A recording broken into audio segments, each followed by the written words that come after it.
Dios nos bendiga esta noche con la enseñanza que Él tiene preparado. Diario de un discípulo es el día número 97, que le he titulado Getsemaní, el lugar de la oración perfecta. Y esta noche haremos algo un poco diferente. No vamos a entrar todavía de lleno al capítulo 17, que trata acerca de la oración en Getsemaní, porque antes tenemos que estudiar algunos otros detalles. Por ejemplo, el lugar donde se lleva a cabo esta oración. Y tenemos que estudiar también ciertos momentos puntuales que ocurren en el transcurso de la oración. Hay demasiada información, hay demasiado detalle que no podemos ignorarlo. Y ver el lugar y ver esos momentos antes de ver la oración como tal nos va a ayudar a entender la oración del Señor en Getsemaní. Esta parte es un relato tan importante que los 4 evangelistas lo van a relatar. Los evangelistas sinópticos, Mateo, Marcos, Lucas, casi lo van a relatar por igual. Cada uno nos brindará algunos detalles, agregarán diferentes. Y por eso es que en esta primera parte, mi hermano, vamos a apoyarnos en sus relatos de ellos tres. Y Juan nos va a brindar un contenido mucho más profundo, pero no puedo yo entrar a Juan 17 sin que nosotros entendamos qué ocurrió un poquito alrededor. Es necesario ver el aporte de nuestros 3 primeros evangelistas. Ya si Dios lo permite, lo quiere, la siguiente semana ya estaremos viendo detenidamente las palabras de Cristo en esa oración. Entonces yo le voy a pedir, por favor, que pongamos 3 separadores fijos. Usted busque allí algún papelito, alguna pluma que tenga, para que vayamos a las siguientes citas. Por favor, Mateo capítulo 26, 36. Usted ahí ponga su primer separador, Mateo capítulo 26, 36. El segundo va a ser Marcos capítulo 14, 32. Me espero un poco. El primero, Mateo 26, 36. Marcos 14, 32. Y de Lucas es 22, 39. 22, 39. ¿Sí puso ahí sus separadores? ¿O vuelvo hasta la siguiente semana ya? Bien. No, pues en el arrendamiento, ¿para qué vuelvo? Con revelación. No. Por ella. Bien. Si usted se fija en el encabezado de Mateo 26, 36, dice Jesús ora en Getsemaní. Si usted se fija en el encabezado de Marcos 14, 32, dice Jesús ora en Getsemaní. Y si usted se fija en el encabezado de Lucas 22, 39, dice Jesús ora en Getsemaní. Entonces estaremos citando constantemente estos 3 relatos para que usted ahí nos acompañe. Bien. Quisiera comentarle, mi hermano, que los pasajes que siguen a partir de ahora, no olvide que estamos en Juan 17, me refiero al tiempo. Los pasajes que vienen, tales como la oración en Getsemaní, el juicio del Señor, su crucifixión y su resurrección, no están escritos en la Biblia con el propósito de poner nostálgica a la gente. La gente podrá leer esta parte de que el Señor ora en Getsemaní y todo lo que le ocurre. Podrá leer cómo le enjuician injustamente. Podrán leer cómo muere, de la manera en que muere, todo lo que le pasa a su cuerpo y cómo resucita. Pero la idea es que cuando se escribieron estos pasajes y se pusieron en la palabra, no es que la gente se pusiera nostálgica. Porque cuando los leemos y a la par vamos imaginando las escenas, llega a pasar que nuestras sensaciones se ponen a flor de piel por todo lo que describe. Por ejemplo, cuando dice que le dan latigazos al Señor y que su piel se desprendía. Entonces, cuando nosotros leemos todo eso, podemos sentir feo e incluso llorar sentimentalmente. Eso es lo que sucede, por ejemplo, con la película de la Pasión de Cristo. No sé si usted la ha visto. Hay personas que salen llorando, traumatizadas. Hay personas que no logran terminar de ver la película porque sienten tan feo. Pero ese no es el propósito de que esto esté escrito así ni de esta manera. Yo no busco jugar con sus emociones a partir de lo que ahora veremos. No busco aprovecharme de eso porque sería muy fácil manipular las emociones y que todos aquí terminemos llorando por lo que está sucediendo. La intención es que nosotros conozcamos y entendamos la realidad que vivió Cristo y que eso nos ayude a conocerle más, a amarle más, tanto su vida como su obra. Amén. Quiero dejarle en claro eso para que no nos vayamos por otro camino. Bien, entonces, a partir de ahora, Mateo 26, Marcos 14, Lucas 22, Juan 17, sigue siendo aquel muy largo jueves de Pascua por la noche. Ya ocurrió, fíjese, quiero hacer esta distinción, ya ocurrió el lavamiento de pies, el anuncio de la traición de Judas, la enseñanza de amarse unos a otros, el anuncio de la negación de Pedro, la enseñanza de que Él es el único camino al Padre y la promesa del Espíritu Santo ocurrieron dentro del aposento alto. Todo esto que acabo de mencionar. Posteriormente, cuando el Señor dice la última parte de la promesa del Espíritu Santo, dice: levantaos, vámonos de aquí. Y en el camino les enseña que Él es la vid verdadera, les da la advertencia de que el mundo los va a aborrecer, les da la enseñanza del ministerio del Espíritu Santo, les dice la promesa de que la tristeza se va a convertir en gozo y les declara que Él ha vencido al mundo. Esto sucede camino a... Porque aquí en la primera cita que vamos a ver, Mateo sustenta bastante bien esta división. Lo que se enseñó dentro del aposento alto y lo que se enseñó en el camino a Getsemaní. Mire, vayamos Mateo 26, 36. Allí vendrá esta aclaración que yo le digo, dice así, ¿ya llegó? Amén. Sí, dice así la palabra. Entonces llegó Jesús con ellos a un lugar que se llama Getsemaní y dijo a sus discípulos: sentaos aquí, entre tanto yo voy y oro. Ya no les dijo otra enseñanza, ya no fue ninguna otra indicación. Lo que les dijo en el aposento se los dijo, lo que les dijo en el camino se los dijo. Y llegando a Getsemaní, inmediatamente Él entró a orar. Yo hago esta distinción porque hay algunos autores, algunos predicadores que engloban, mi hermano, que todo el discurso ocurre dentro del aposento alto, y no. Usted podrá ver algunos estudios que dicen el discurso del aposento alto y le enseñan todo, que del aposento alto saltaron a Getsemaní, y no es así. Las últimas cosas no ocurrieron dentro del aposento alto, ocurrieron fuera, y por eso es que nosotros leamos con atención. Recuerde que estamos haciendo un estudio bíblico detallado y esos detalles son muy necesarios. Bien, entonces hablemos del lugar donde se lleva a cabo la oración. Getsemaní, hermano, era un huerto privado. Era un pequeño espacio para el cultivo específico de olivas. Era privado, no era abierto. Usted podrá saber y encontrar muchos parques que son públicos, que no cobran la entrada, que usted puede llegar el día y la hora que sea con su familia. Este jardín no era así, era privado. Por lo tanto, era un lugar que estaba lleno de vegetación, que era ideal para descansar. Era ideal para reposar, era ideal para respirar y para tratar de estar tranquilo, ¿sí? Si usted ha tenido la oportunidad de aislarse a veces en estos lugares, de verdad a veces que ni la señal en el teléfono agarra y usted se puede claramente despejar un poco. Bien, entonces Getsemaní se encontraba en el lado este de Jerusalén, lo que a nosotros vendría a ser el lado derecho, y Getsemaní pertenece a una sección de lo que se llama el Valle de Cedrón.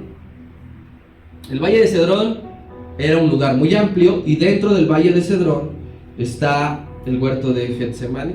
En la ciudad de Jerusalén abundan mucho estos lugares, porque recuerde que Jerusalén se sitúa sobre una montaña.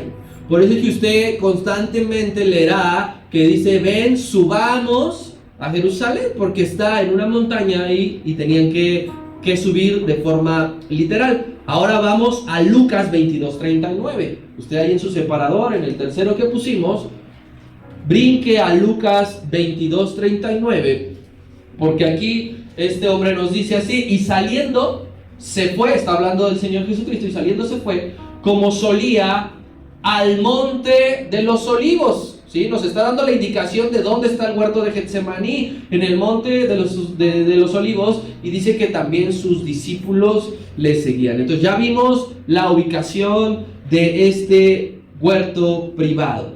Y al ser un espacio restringido, quiere decir que tenía un dueño.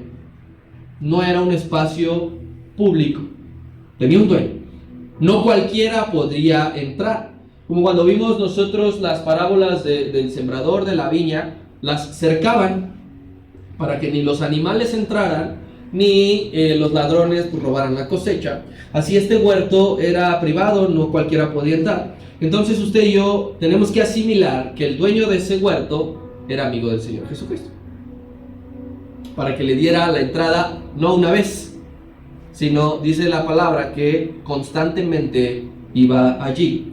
Entonces, un amigo más, un amigo anónimo más que el Señor tenía.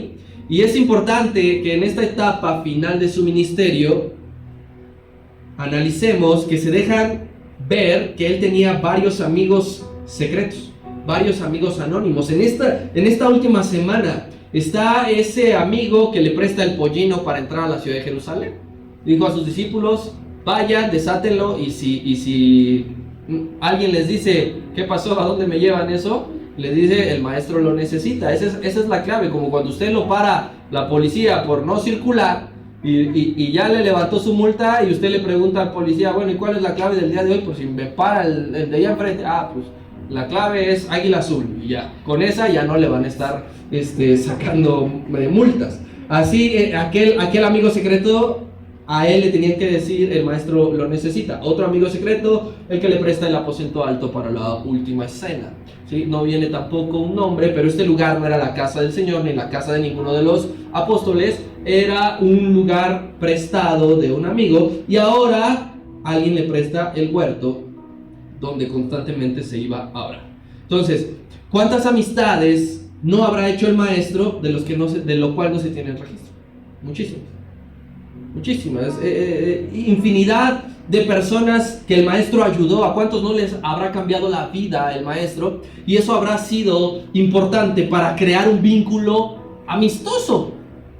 Pensemos a lo mejor en la mujer samaritana, que se volvieron amigos también. Pensemos también en el ex endemoniado gadareno, y a todas aquellas personas de las cuales no hay registro, que el Señor oró por ellos, los sanó, les libertó, hizo algo por ellos. Cuando el Señor lo requirió, ahora los amigos hicieron algo por el Señor. ¿Qué habrá hecho por el del pollino? No sabemos. ¿Qué habrá hecho por el del aposento alto? No sabemos. ¿Qué habrá hecho por el del huerto? No sabemos. Pero algo importante para que ellos, en el momento en que el maestro le dijo: díganle que el maestro lo necesita. Cuando el maestro necesitó algo, esos amigos secretos hicieron algo por él. Y esto nos lleva a algo, a nosotros. Muchas personas, mientras el Señor vivía, le mostraban abiertamente su amistad. Los propios discípulos le dijeron: ¿qué recompensa nosotros tendremos? Hemos dejado todo por ti. Para que el Señor les dijera: ustedes son mis amigos. Para que el Señor dijera: yo les amo. Era porque verdaderamente eran amigos, abiertamente. Todo el pueblo sabía que eran amigos, esos 12 y el Señor. José de Arimatea abiertamente fue a pedir el cuerpo del Señor para darle una cristiana sepultura, porque eran amigos. Pero desde que Cristo ascendió al cielo, hermano, ha habido millones de gentes que secretamente han hecho algo por Cristo, que le han servido a Cristo, anónimos, secretamente. Usted y yo no conocemos sus nombres. Usted y yo no sabemos quiénes son. Alrededor del mundo el Señor tiene millones de amigos secretos. Aquellos amigos que predican a otros sin que nadie les vea. Que dicen: no, nadie me está viendo, entonces no voy a predicar. Alguien me está viendo aquí, una multitud, entonces me voy a poner a predicar para que vean que amo al Señor. No, infinidad, millones de amigos alrededor del mundo hemos predicado sin necesidad de que el compañero de al lado lo vea, lo apruebe, lo sepa o sea un testigo. ¿Cuántos millones de amigos secretos no ha habido que le dan alimento a los pobres sin que salgan las noticias? Quienes compartieron un taco, quienes compartieron cierto alimento, quienes compartieron, ven a mi casa, toma un vaso con agua fría. Esos son amigos del Señor, que son secretos, pero hay millones. Aquellos que han visitado a los huérfanos, a los enfermos, a los presos, sin que haya una evidencia en redes sociales. Me voy a tomar una selfie para que vean cómo estoy dándole limosna a un mendigo. Todos esos son amigos secretos que el Señor tiene. Todos ellos, y si tú te consideras uno de ellos, porque has predicado sin que nadie te vea, porque has ayudado a alguien sin que te vea, porque has visitado sin que nadie te vea, ciertamente serás recompensado. Ese amigo que prestó el pollino será recompensado. Ese amigo que prestó el aposento alto será recompensado. Ese amigo que prestó el huerto de Getsemaní será recompensado. Si tú lo has hecho, será recompensado, porque el Señor dijo: ciertamente, si a alguno de estos pequeños se lo hacen, a mí me lo hacen.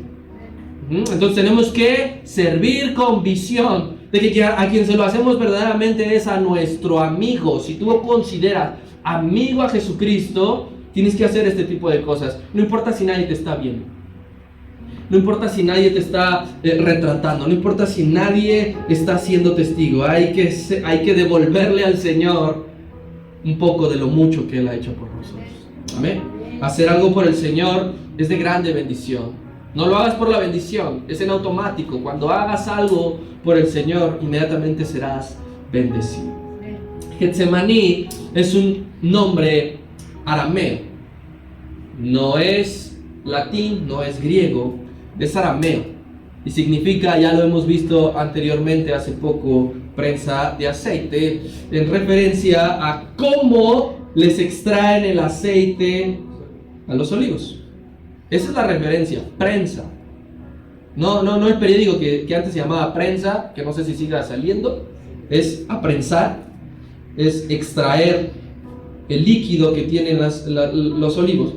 Es decir, que van a ser exprimidos, son exprimidos al máximo hasta sacarles la última gota. Allí en ese lugar daban olivos y las aplastaban. Bien, en ese lugar, entonces en Getsemaní, ocurriría una batalla más de Cristo. Él en su ministerio tuvo un montón de batallas. ¿Recordarán la del desierto? La de las tentaciones. Batalla, ¿no? Cuando las innumerables de veces que lo quisieron despeñar. Batalla. Y aquí va a ocurrir una batalla más. Pero me atrevo a decir que allí librará la batalla más complicada de todas.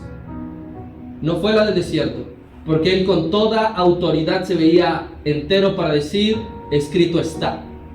Porque allí en el desierto él no oró: Padre, si es tu voluntad, convierte estas piedras en pan. Él soportó allí sin que el diablo le hiciera cosquillas. Pero en Getsemaní no vemos una entereza total del Señor. Allí librará su más grande batalla, porque su alma será triturada. Porque su alma estará siendo machacada hasta el extremo, hasta sacarle la última gota. No es una batalla fácil. No es una lucha fácil la que está ocurriendo en Getsemaní. Y en Getsemaní ocurren tres cosas grandiosas que se relacionan a nuestra vida espiritual. Allí, en lo que ahorita iremos viendo parte por parte, ocurren tres cosas que tiene que ser trasladado inmediatamente a tu vida y a mi vida espiritual. Lo que el Señor hizo, nosotros debemos pasarlo. Tú y yo no nos podemos brincar a Getsemaní. No podemos decir del aposento alto a la cruz. Tenemos que ir del aposento, de la cena, de la comunión entre los hermanos y Cristo. Tenemos que, la siguiente parada es Getsemaní. No podemos decir, pero saliendo del aposento puedo ir a la cruz, a matar a mi carne. Sí, tienes que antes ser exprimido en tu alma, antes de entregar tu cuerpo.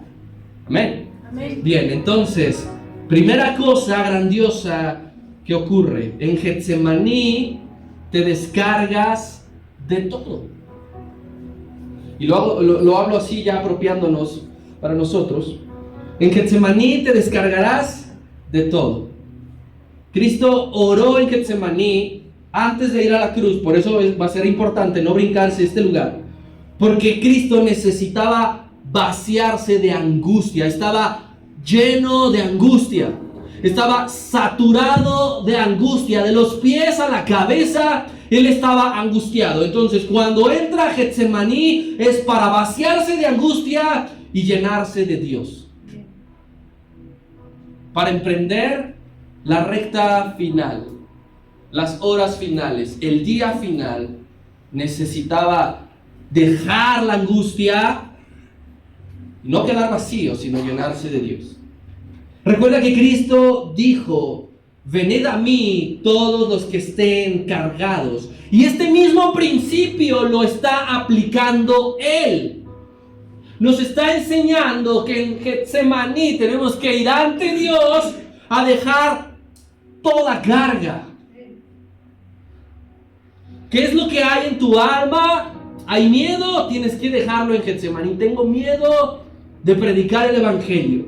Tengo miedo de perder a mi familia a causa de Cristo. Tengo miedo de que me despidan del trabajo si hablo. Tienes que dejar en Getsemaní esa angustia, ese miedo, esa presión, ese estrés, para entonces ser lleno de Dios. Porque si no, vas a estar yendo todos los días a tu casa, a tu trabajo, lleno de angustia y no de Dios. Y aquí algo es muy importante, hermano, porque el Señor no entró a Getsemaní y empezó a reprender la angustia. ¿Te das cuenta? Jamás. Él no se levantó y dijo: ahora declaro, decreto, angustia, te vas en el nombre de Dios. Él venció la angustia alineándose a la voluntad de Dios. Cuando tú entres a Getsemaní, hermano, por favor no cometas el error de reprender como si fueras tú. Empiezas a disparar y reprendes y reprendes y reprendes. Y reprendemos todo y no nos alineamos a la voluntad. En Getsemaní no reprendes, te alineas. Porque Él dijo: hágase tu voluntad. En Getsemaní, no en el aposento, no camino a Getsemaní. Dentro de Getsemaní, Él dijo: hágase tu voluntad. Me vacío de mí. Estoy lleno de angustia, pero hágase tu voluntad. Para nosotros no tenemos un huerto literal, ni casa ni cerca. O no sé si usted tenga un jardín donde pueda ir a orar. Pero nuestro Getsemaní puede ser tu cuarto. Él dijo: cerrada la puerta, ora a tu Padre que está en lo secreto. Getsemaní puede ser aquí, ahora, en este momento, para ti. Dices: es que difícilmente estoy solo en mi casa, siempre hay alguien, siempre hay ruido, siempre hay esto. Pero llegando aquí, te desahogas, te vacías de miedos, te vacías de presión y te llenas de su presencia y vives acorde a su voluntad.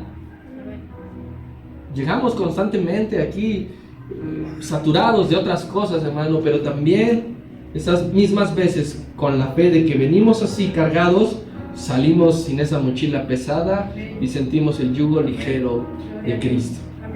Segunda cosa que ocurre en Getsemaní: la primera, te descargas de todo. La segunda, en Getsemaní es donde Dios te llama para algo especial. Y solo hay lugar para ti y para Él. Es en Getsemaní donde Él te va a llamar por algo especial, pero solamente hay lugar para dos, para Él y para ti. De los 11 discípulos que quedaban, recuerda que Judas ya no está, de los 11 discípulos que quedaban, 8 se quedaron sentados a la entrada del huerto de Getsemaní, no entraron. 8 se quedaron a la entrada: Andrés, Felipe, Bartolomé, Tomás, Alfeo, Lebeo y Simón. Esos 8 se quedaron a la entrada, pero 3 ingresaron un poco más adentro. 3 ingresaron, no porque ellos dijeron: no, nosotros vamos contigo. Ingresaron por invitación de Cristo. Ellos no eran mejores que los 8 que se quedaron, pero Cristo los llamó. Ellos no rompieron las reglas, no desobedecieron, no se rebelaron. Cristo los llamó a entrar, a ingresar, a acompañarlos. Como a distancia de un tiro de piedra. No sé, no hay es una referencia nada más. Si nosotros nos pusiéramos a practicar aquí, ¿quién tira más largo? Una piedra, usted llegará a veces aquí, a veces hasta allá. Entonces, más o menos es una distancia no muy lejos. Un tiro de piedra no es muy lejos. Tampoco es que tengamos un brazo que practicamos, pues, jabalina, ¿no? O lanzamiento de disco, que eso sí la mandan muy lejos. Aventamos una piedra y pues será, ¿qué le gusta a usted? Unos 3 metros. Eso va a ser importante para entender por qué los demás relatan lo que el Señor dirá, sobre todo Juan, porque esos 3 fueron entonces Jacobo, Juan y Pedro. Jacobo y Juan, hermanos, y Pedro. Y de ellos, quien relata es Juan, detalladamente lo que está diciendo. Pedro no tiene evangelio, tiene cartas, pero no relata esto. Santiago no tiene evangelio, no relata esto. Juan sí, y por eso va a ser importante la distancia. Y el maestro entonces oraría allí. Por momentos dice la escritura que orará de rodillas. Y por momentos postrado literalmente en tierra, que su cara toque la tierra. Cuando usted y yo oramos, a veces no nos queremos ni ensuciar. No, es que me canso. O como diría el pastor, ya no me puedo levantar. Entonces empieza a gritarnos, ayúdenme. Pero fíjese cómo el Señor pone su cara en el piso. Algunos investigadores dicen que de este Juan, el evangelista, posterior apóstol, tenía las rodillas deformes porque se la pasaba orando. Nosotros pensamos más en nuestro dolor de artritis, nuestro pantalón que es nuevo, pero el Señor termina tumbado completamente dentro de Getsemaní. Vayamos Marcos 14, 33 y 34.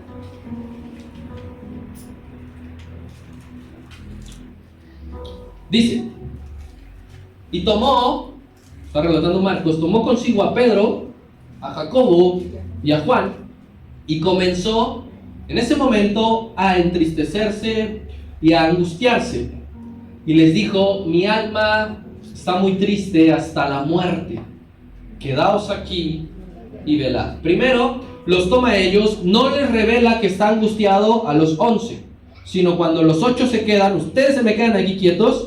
Ustedes 3 entran, avanzan un poco más y es a ellos a quien les dice que su alma está muy triste hasta la muerte. Y luego vayamos a Lucas 22, 41.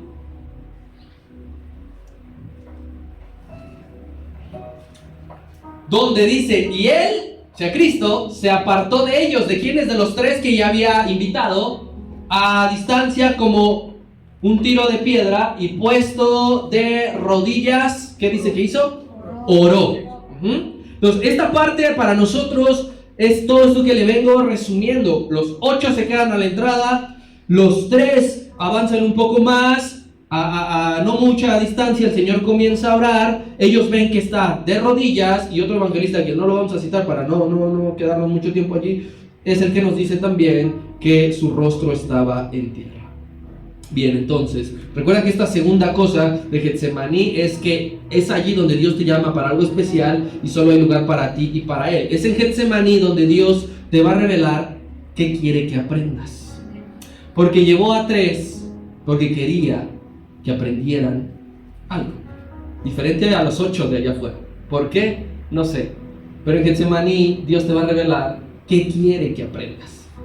Yo sé unas cosas porque Dios me las ha revelado. Tú sabes otras cosas porque Dios te las ha revelado. Y no es lo mismo. Por momentos yo puedo ser de los 8 que espera afuera. Y tú de los 3. Y a veces yo de los 3 y tú de los 8. Y así en todo el mundo. Porque Dios te llamará para algo en especial. Y Él te va a ocupar. Y eso te lo va a decir en Getsemaní. Él te llama para que entres allí y le escuches atentamente para que le imites. Esos tres tenían que ver qué era lo que estaba haciendo y oír cómo se ora y por qué se ora. Eso es muy importante.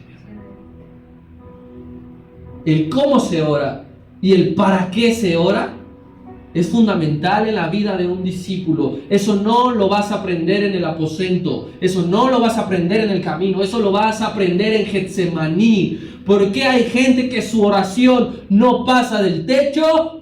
Porque no ha ingresado nunca a Getsemaní. ¿Por qué le dices a alguien que ore y se muere de los nervios? Porque no ha ingresado a Getsemaní. En Getsemaní tú eres libre. Amén. Porque sabes qué es lo que tienes que orar. Porque sabes que aquel que te llamó lo hizo primero. En Getsemaní vas a desarrollar una intimidad profunda. Allí, ellos que veían, ¿qué está haciendo? Te fijas, las palabras que estaba diciendo Cristo no las habían escuchado nunca antes. En Getsemaní es donde te muestra el primer lugar al que hay que ir siempre ante cualquier situación, al Padre. Les estaba diciendo no con palabras, con hechos. Muchachos, cuando ustedes se sientan cargados y entristecidos, vayan al Padre, doblen sus rodillas, tírense al suelo si es necesario y oren que siempre se haga la voluntad del Padre. En Getsemaní no será la oración corta, repetitiva, que abres los ojos, abres un ojo, gracias Señor, te doy por los días más. Que te sientas y, ay, ya di el cucharazo, bueno, gracias por estos alimentos. Es en Getsemaní no ocurren esas oraciones. En Getsemaní salen las oraciones de lo más profundo de tu ser. Que no estás como robot, que no estás como costumbre, sino que las palabras son otras y son diferentes. Y es en Getsemaní que aunque por un lapso estés acompañado de esos tres entrados, solo por un lapso pequeño, pero en realidad en lo más interno, en lo más profundo, en lo más adentro de Getsemaní, solo es Dios y tú, solo estaba Cristo y Dios. No estaban los cuatro pegados, hubo un límite y una barrera, porque llega el punto en que la oración es tan profunda que nadie más interviene. Es donde Dios escucha oraciones que nadie más ha escuchado que pronuncies. Es donde Dios escucha oraciones y peticiones que a nadie le has compartido. Allí es Getsemaní. Estos tres, Jacobo, Juan y Pedro, formaban parte de un grupo más íntimo dentro de los 12. Entendemos que para ciertos propósitos, para Dios esos tres eran especiales. Para ciertos propósitos. E insisto, no eran mejores que los demás, en nada, pero para Dios eran especiales por algo. Son los mismos tres que tomó para ir al monte de la transfiguración, para que aprendieran otras cosas. Son los mismos tres que fueron a la casa de Jairo para que lo acompañaran a que resucitara a su hija. Y no se ve nunca que toma a otros para otras cosas, pero seguro las hubo. Porque los otros también necesitaban aprender. Porque los otros también serían apóstoles. Porque los otros también estarán en el cielo con su respectivo trono juzgando a Israel. Pero estos tres eran especiales, hermano. Tú tienes que entrar a Getsemaní para que Él te revele para qué eres especial para Él. Y no te quedes con que el otro hermano sirve, crece, avanzando y tú dices, ¿por qué? ¿Acaso no soy yo entonces escogido, llamado? Sí, lo que pasa es que no has entrado a Getsemaní para que te diga, tú eres especial para mí, para esto, y él no. Y solamente te estás quedando viendo, mirando. Es a ellos tres a quienes les confiesa abiertamente que estaba entristecido hasta la muerte, y a los otros no. Estaba a ese punto que le sucedió algo extraño, que nunca creo que nos llegue a pasar. No conozco a nadie que le llegue a pasar. Hematidrosis. Producto del alto estrés. Tú y yo estaremos estresados y sentimos que estamos mucho. A mí me sale una bola aquí cuando me estreso. Me pone duro. Pero nunca llegaré a la hematidrosis. Usted le dolerá la cabeza, se mareará, estará de mal humor, no sé, pero nunca a la hematidrosis. Y ese término, mi hermano, lo dictamina alguien que no estuvo allí. Eso a mí me impacta, me impresiona, porque quien escribe que al Señor le empezó a salir sangre de la frente, no estaba dentro de esos 11, ni dentro de los 3, ni nada. Fue la inspiración divina que usó a un médico para determinar qué era lo que le había pasado. Lucas no estaba allí, no figuraba, él no era uno de los discípulos del Señor. Pero el Señor, fíjate cómo te llama para algo especial. Él no iba a llamar al publicano Mateo para que explicara qué era lo que le había ocurrido. Él no iba a llamar al pescador Pedro. Tenía que llamar a un médico para decirnos a todos qué era lo que le ocurría mientras oraba. Lucas 22:44.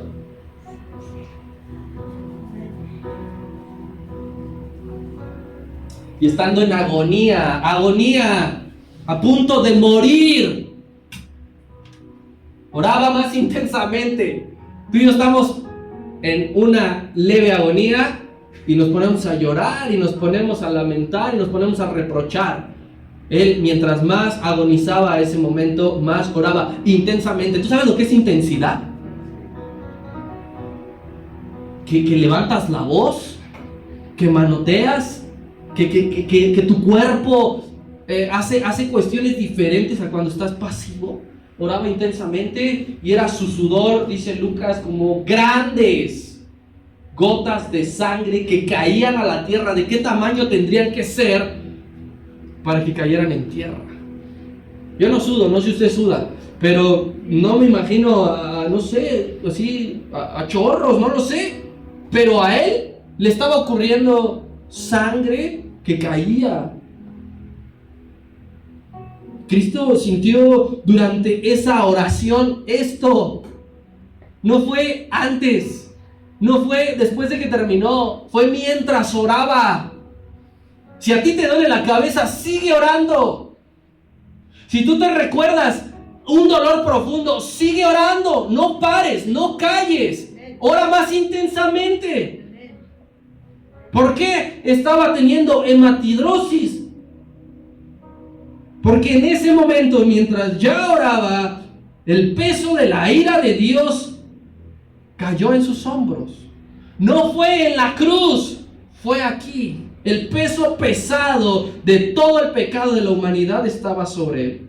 Ira que toda la humanidad le fuimos provocando a Dios y que se acumuló. Tú podrás acumular enojos y llega un punto en el que explotas. Dios acumuló ira y esa ira la descargó en primera instancia en el diluvio. Recordarás, la ira de Dios se manifestó en el diluvio y después se apaciguó un poco diciendo: no volveré a maldecir la tierra con diluvio. Pero a partir del diluvio, toda la ira acumulada de Dios hasta llegar a Getsemaní cayó sobre sus hombros. Qué pesado, porque cuando tú y yo pecamos, sentimos un peso delante de la presencia de Dios. Ahora imagínate los pecados de todos los hombres sobre ese hombre llamado Jesucristo. Entonces quiero decirte que Cristo no murió de una forma tranquila. Él no murió así. Él todavía en la cruz estaba agitado. Si muchas de las peticiones que tú y yo tenemos es decir: quiero morir en cama, así que no sienta dolor, que cierre los ojos y listo. Y nunca hemos dicho: quiero morir como murió él, intranquilo, angustiado, agitado, diciendo: esto que están haciendo, Padre, no se los tomes en cuenta. Tan alto fue el estrés que un ángel tuvo que venir a fortalecerle. Tan alto fue el estrés. Un versículo atrás, por favor, 43. Y se le apareció un ángel de cielo para fortalecerle. Para poder seguir orando, tuvo que venir un ángel. No sé si ya no tenía voz, no sé si ya no tenía fuerzas, no sé si estaba completamente... pero necesitó de un ángel. Así que, mira lo que te voy a decir, hermano, porque es real. Si no fuese por la intervención de Dios, Cristo habría perecido físicamente en el huerto de Getsemaní. Si Dios no mete mano y si no interviene en este momento, quizá Cristo muere de un ataque al corazón, de hipertensión, no lo sé. Cada vez que ingresas a Getsemaní, hermano, sales fortalecido por la pura gracia y misericordia del Señor. Porque Jesucristo no dijo, envíame un ángel. Él sabía que podía enviarle ángel. Eso le dijo a Pilato.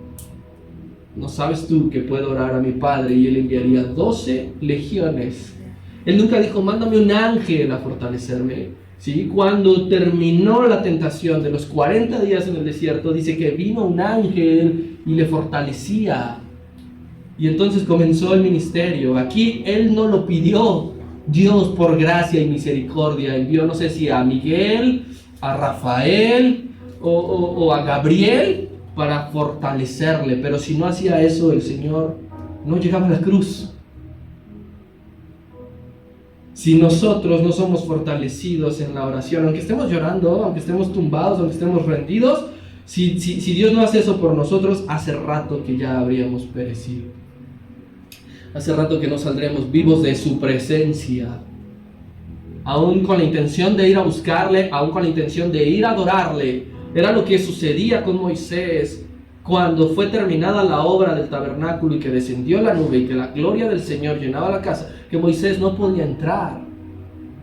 Pero tú, a pesar de la angustia que traigas, por la misericordia entras a Getsemaní y Dios envía ángeles a fortalecerte, para que salgas listo para lo que sigue.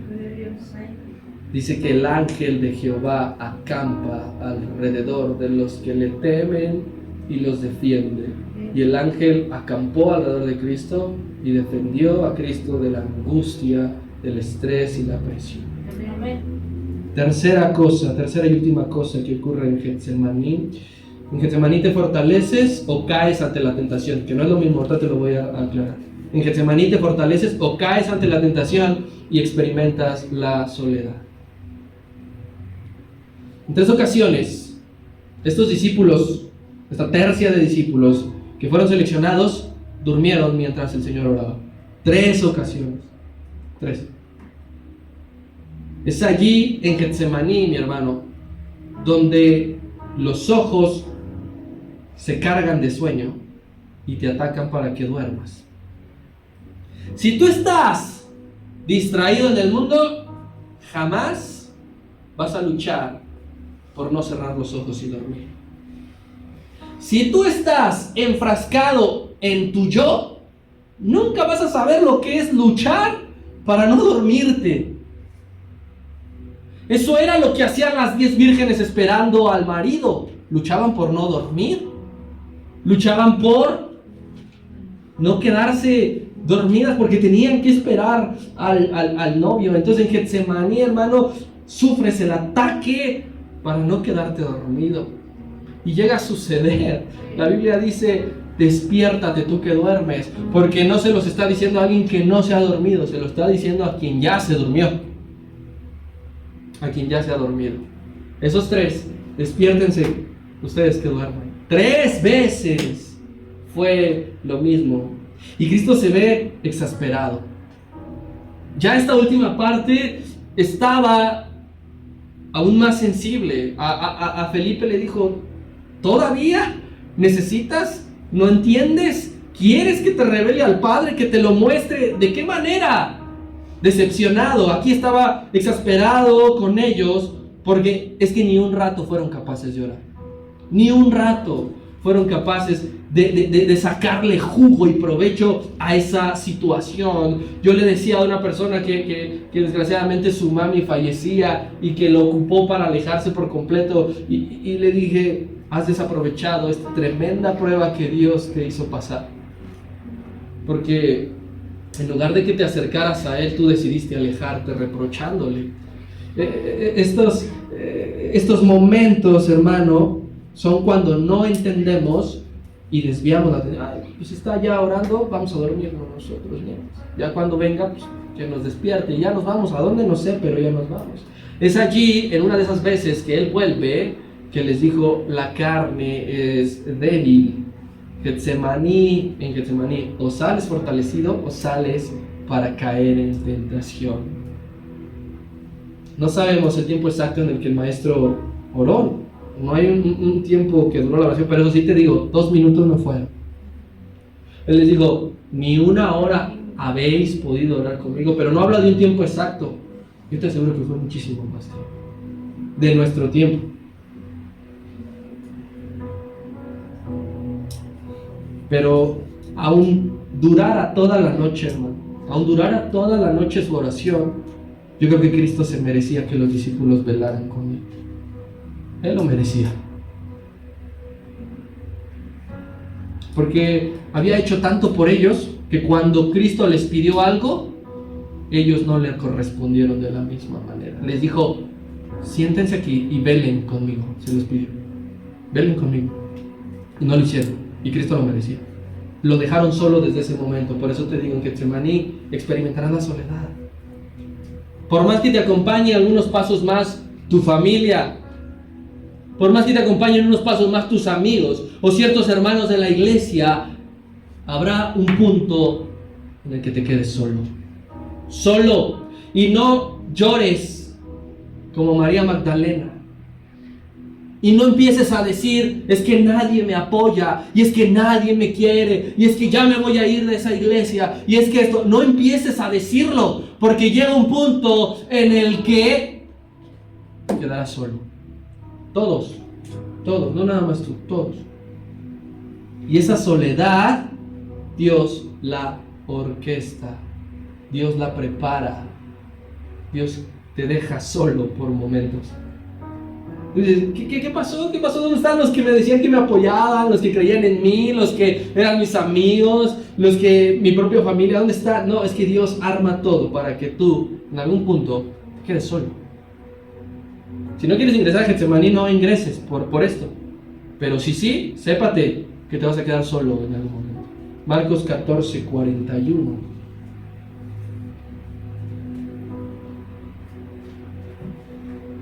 Vino la tercera vez, no vimos las primeras 2. Vino la tercera vez y les dijo, dormid ya me tienen harto. Descansen. Basta. La hora ha venido. Aquí el Hijo del Hombre es entregado en manos de pecadores. Exasperados estaban.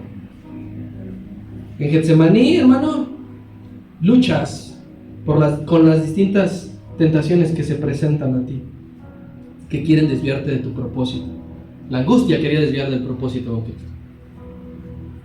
Todavía el diablo le presentó a Cristo las últimas tentaciones: la angustia y la soledad. Me imagino al diablo rondando su cabeza y diciéndole, ¿por estos quieres morir? Míralos, están bien dormidos. Míralos, no son capaces de sostenerse. En Getsemaní se presentarán a ti tentaciones de todo tipo que van a representar un peligro para tu vida espiritual. Tentaciones ligeras y tentaciones pesadas. Y esas tentaciones van a medir tu nivel de resistencia. Estos muchachos no resistieron mucho. A la primera vigilia ya estaban bien jetones. Estaban babeando, roncando. Pero esas tentaciones con oración se resisten.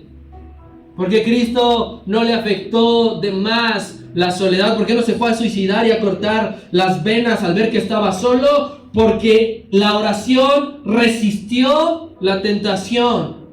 Y con la palabra y la obediencia se vencen las tentaciones para seguir. Hágase tu voluntad. Vámonos. Venció la tentación.